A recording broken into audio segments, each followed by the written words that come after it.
guys, I'm Ellgemms and welcome back to the channel, and if you're new here, then just welcome. I make Reddit videos. As of posting this, it's going to be Saturday, and you know what that means? We're going to be on Today I F'd Up. And you know what time it is, it's time for Ellgemms Court of F-Ups. Please, I know you're excited, but please can we have order in the court? But before we look into the cases for today, I would like to ask the jury, if you like Reddit videos, then do leave a like and a comment on this video and feel free to subscribe and you can get more content like this. Now, the judge may be quite biased today because it is absolutely boiling, so the judge is rather angry. But that being said, bring in the first defendant. I would like to welcome to the stand Optimal Walrus 5727. Now that's quite the interesting name, but it won't help your case.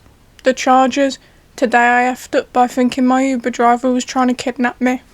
Now, initially looking at this, I'm failing to see how you could be the bad guy in this situation, so let's read your defence. I was coming home from work and called an Uber. The driver pulls up and I get in, but he starts driving in the opposite direction from my house. At first I thought maybe he was just taking a different route, but after like 10 minutes I started to get really paranoid. I kept checking the app and it looked like we were going completely the wrong way. I started thinking about all those true crime podcasts I listened to and convinced myself that this guy was trying to bloody kidnap me. I was texting my friends my location and everything, and I was so close to calling the police, but I finally worked up the courage to just ask him where we was going, and he said he was following the GPS to the address that I'd gave him. Turns out my dumbass self had put in my old address from like 2 years ago by mistake. I felt so stupid and awkward for the rest of the ride. When I got home I was so embarrassed that I just played Jackpot City for hours to try and forget about it. The poor guy was probably wondering why his passenger looked terrified the whole time. I gave him 5 stars and a good tip, but I still cringe thinking about it. TLDR, got into an Uber and thought that he was kidnapping me. Okay, now straight off the bat I will mention that you did rectify your mistake in the end. You gave this man a good review and a nice tip, but still, we need to look over the offences. Now OP, you may be able to defend yourself by saying that you were scared and you were not thinking straight, but this appears to me to be weaponised assumptions of the first degree. And OP, I failed to see how you checked the map multiple times and you failed to see that you'd put in the wrong address. Now I'll admit, it's been quite some time since I took an Uber, but I'm pretty sure when you do, the address and how long it's going to be till you get there is on screen with that map. So if you were checking it multiple times, OP, how did you not see said address? And on top of that, I fear that I'm going to have to add a charge for inciting panic, as you texted your friends before you had the full story that you were being kidnapped. And there's no doubt in my mind that that caused quite the ordeal of worry and panic.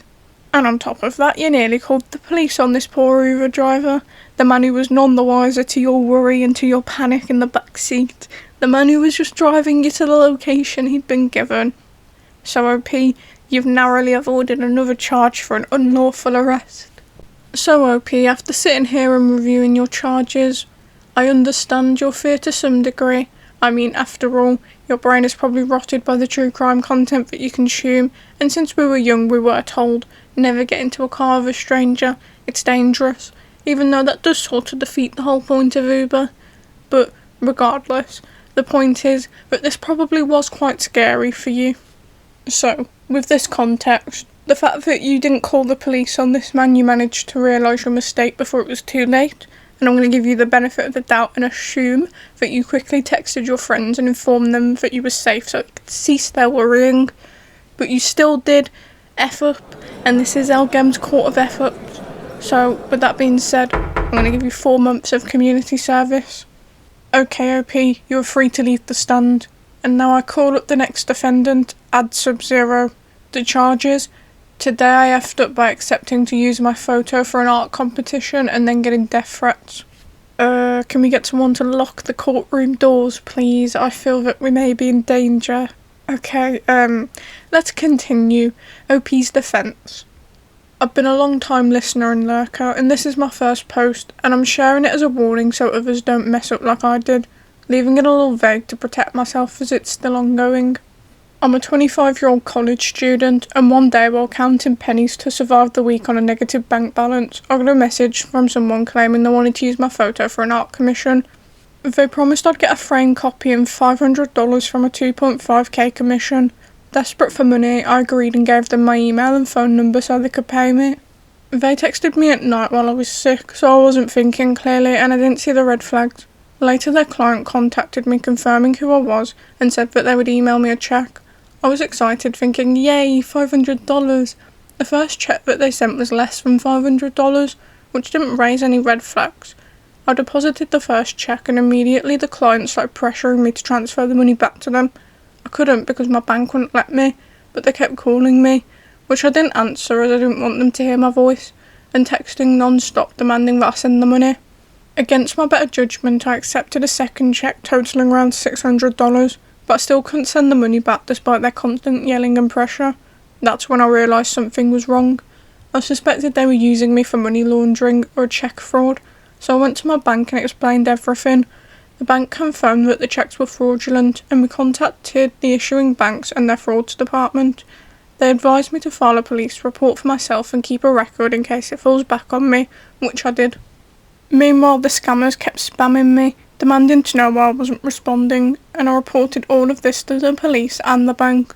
On the third day of ignoring them, I got a message from a new number, claiming to be an assassin, threatening to kill me and my family if I didn't return the money. They sent a video of themselves pointing an assault rifle at the camera, and another video of them allegedly killing someone. I was terrified, shaking, and felt like I couldn't breathe. I called the detective on my case who told me to contact dispatch immediately. Officers came to my house, took another statement, and set up close patrols around my home for safety. I also reported it to the uni's police to make sure that I cover all bases and protect myself the best that I can. Since then, I've lost my bank account, have a bad mark on my credit, and my family found out, scolding me for not telling them sooner. It's been weeks, but I still feel paranoid, constantly looking over my shoulder, scared for my life. Please make sure you vet all people who call or text you, and don't get sucked into a situation like I did. TLDR, I agreed to let someone use my photo for a paid commission, ignored the red flags, and got caught in a cheque fraud scam. When I stopped responding, I received death threats and videos from scammers. Now I'm dealing with financial and emotional fallout, and fear for my safety. Okay, yeah, I don't feel like I can joke about this one, because it's actually quite serious. OP, good luck, this is quite scary. I'm rather sorry that this happened. OP, I wouldn't exactly call this an F-up. I know this technically is, but you were backed into a corner, so does it really count? You were in a hard situation, you were desperate, and you made a really stupid decision. Twice, actually. But this ain't on you, this is on those scammers. I am rather confused though, because they sent OP money in the first place, and then right after they were like, okay, send it back now. And OP obviously couldn't, they said their bank wouldn't allow them to.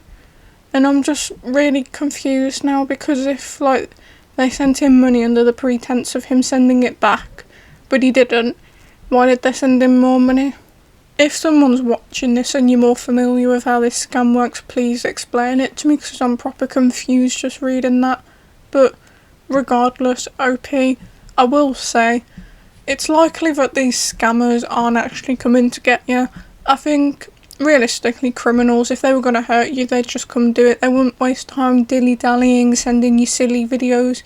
Well, not silly videos, very scary videos, but you get the point. If they were going to do something to you, they'd do it, and I think that they're just trying to scare you into sending the money back, and you did the right thing in just, instantly going to the police and the bank about this. So let this be a lesson to my fellow artists. If somebody contacts you asking to use your work and it's not a reputable source like a gallery or a news agency or a business, it's probably a scam. 9 times out of 10 you get a random message from someone like, hey, I'll pay you to use this image of yours. Don't fall for it, please. That all being said, OP, obviously you will not be facing charges in the Ellgemms Court of F-Ups today. You're a free man, charges are dropped, but I will be putting you in witness protection for a while. OP, you may leave the stand, and now I'd like to call up our next defendant. Slight address 8238. The charges: today I effed up by accidentally liking my ex's Instagram post from 2 years ago. So it appears we've got a classic case of social media stalking. OP, let's hear your defence. I was scrolling through Instagram, 2 AM or something. Of course it was at 2 AM. Of course it was. and somehow ended up on my ex's profile. Guilty, I know. We broke up like 8 months ago and I've been trying to move on, but guess I was curious about what she's been up to. I was looking through her recent posts and then started scrolling back through her older ones. I guess I was deeper than I thought because I accidentally double tapped on a photo from like 2 years ago when we were still together. Not a pic of us two, but a pic that was done through my iPhone. I tried to unlike it, but the damage was done. I was so embarrassed I just spent the rest of the night playing Grizzly Quest, trying to forget about it. She texted me an hour later asking why I was stalking her profile, and I said that I miss her. I truly do. I almost fainted when she said that she misses me too, and now we're gonna go out this weekend. I did F up by liking her pic, but I guess sometimes effing up will bring a good thing next, haha. TLDR, I like my ex's Instagram post and now we have a date set for this weekend. Oh, okay. Well, congratulations, OP, I suppose, for your social media stalking paid off. Well, you know what, OP, congratulations, you were being strange stalking your ex, but I can't actually fault you since it turned out really well for you, so good luck in your future endeavours. OP, your defence was short and simple, and there's probably not much that I can add to it.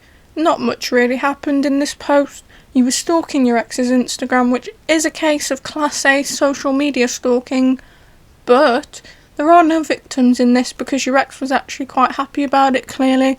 You miss her, she misses you, you're now going on a date. So OP, I'm dropping all charges, you're free to go. Next, I'd like to welcome to the stand Longad4250. The charges: today I effed up by accidentally ruining my sister's engagement announcement. The engagement announcement. Such an important time in someone's life. So OP, if you truly did ruin this, that would definitely be a major F-up. And this is the Court of F-Ups, so it's not going to end well for you. Let's move on to your defence.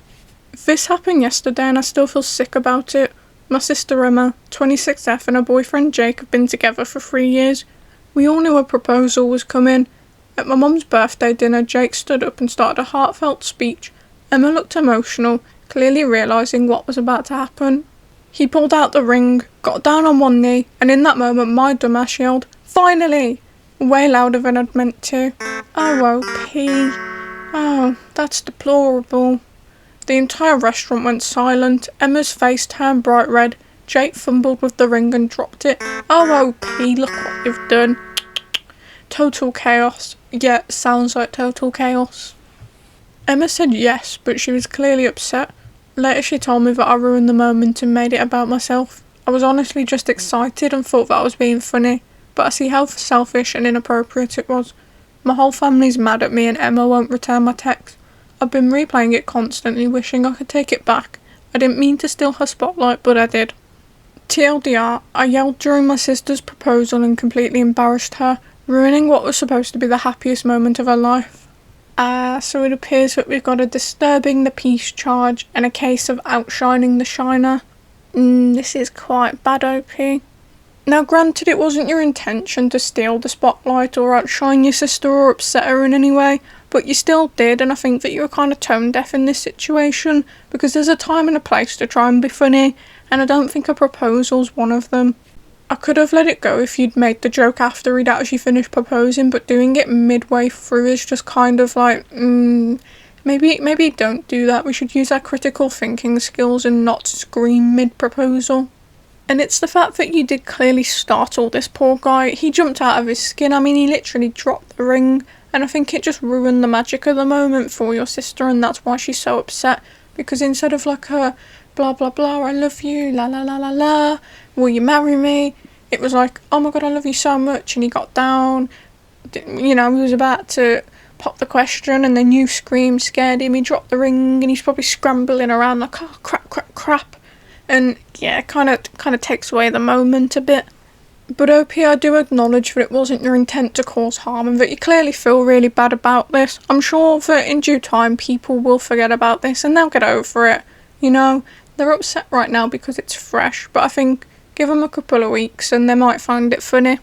After reviewing your charges, OP, this is an F-up, but I don't think it's a catastrophic F-up, and I think this is something that people can move past and get over, so I'm only going to sentence you to 7 months of community service. And we've got time for one more today in the Court of F-Ups, so welcome to the stand, Pearly Froth. The charges: today I effed up by sending a screenshot of our roast to the guy we were roasting. Yeah, I don't even really need to read this to know that this is probably going to be terrible. Bad vibes all around. OP, what were you thinking? Let's have a look at your defence. So there's this guy who's into me, and I'm not into him at all. He's awkward and tries to flirt in this weird self-declared smooth operator way, but he holds a pretty important role at a place that I really want to work at, and he's already hinted that he could recommend me, so I'll put up with his advances. I've been nice. Too nice. Behind the scenes though, my best friend and I have been roasting his messages. You know the type. If I were your mirror, I'd never stop admiring you. Kinda cringe. So last night I took a screenshot of one of his messages and I sent it to my bestie. Also, I thought. A second later I realised I'd sent the screenshot to him with a caption: "Please look at this. Man thinks he's Romeo. So cringe." He saw it and sent it immediately, but not fast enough, and he replied, "Wow, got it." I haven't replied. TLDR, I sent a screenshot of our roast to the victim and I probably just lost a referral. Well, OP, what did we learn from this then? Listen, I'm not gonna pretend and act like I'm a saint and I'm the nicest person in the world, but if you're trying to get something from someone, you should probably be treating them with basic respect and not making fun of them behind their back. You see, this appears to be a case of reckless shade with no escape strategy. You were making fun of this guy, you got caught, and now you've panicked and you're stuck in this sticky situation. Unfortunately, I fear that this was bound to happen eventually. Like, at some point you're going to mess up in this way and you're going to get caught making fun of this guy. It probably would have been easier to just be like, listen, I'm not interested, but be polite and nice to him. But at the same time, you were kind of just using this guy to get a job, which is kind of crappy to do. I feel like you've definitely lost that job referral now. And I can't say that I feel sorry for you. I feel like if you'd just been like, listen, I'm not interested, but you'd been nice to this bloke still, you could have still got the referral. But instead he's found out that you're not interested through seeing that you've been making fun of him, and he's probably well aware of the fact that this has been going on for a while. And honestly, like, that shows like a bad character, and I wouldn't be surprised if he's like, hell no, am I referring you to my company? So yeah, OP, you really messed up here. Realistically, I think we've all probably done this at least once in our lives. Maybe though, for most of us when we were younger. So I won't judge you too harshly, OP, but I hope that you've learned a valuable lesson from this at least. After reading your defence, OP, and reviewing the charges, I'm going to sentence you to 1 year in the F-Up jail. And with that, the court doors are closed. No more cases for today. That is it. I do hope that you've all had a good time today. This is now the second episode of the Ellgemms Court of F-Ups, and I'm really enjoying this series, so I'm definitely going to keep it going. Let me know what you're making of it so far down in the comments, and also while you're down there, you might as well tell me what you thought of my sentencings. Do you think that I was too harsh? Do you think I wasn't harsh enough? Give me your input. And while you're down there, do feel free to leave a like on this video and subscribe to the channel if you like Reddit content. These videos, they're meant to be completely funny, they're satirical, don't take them too seriously, and most definitely don't go give anyone that we've seen today in this video hate. But until next time guys, bye bye.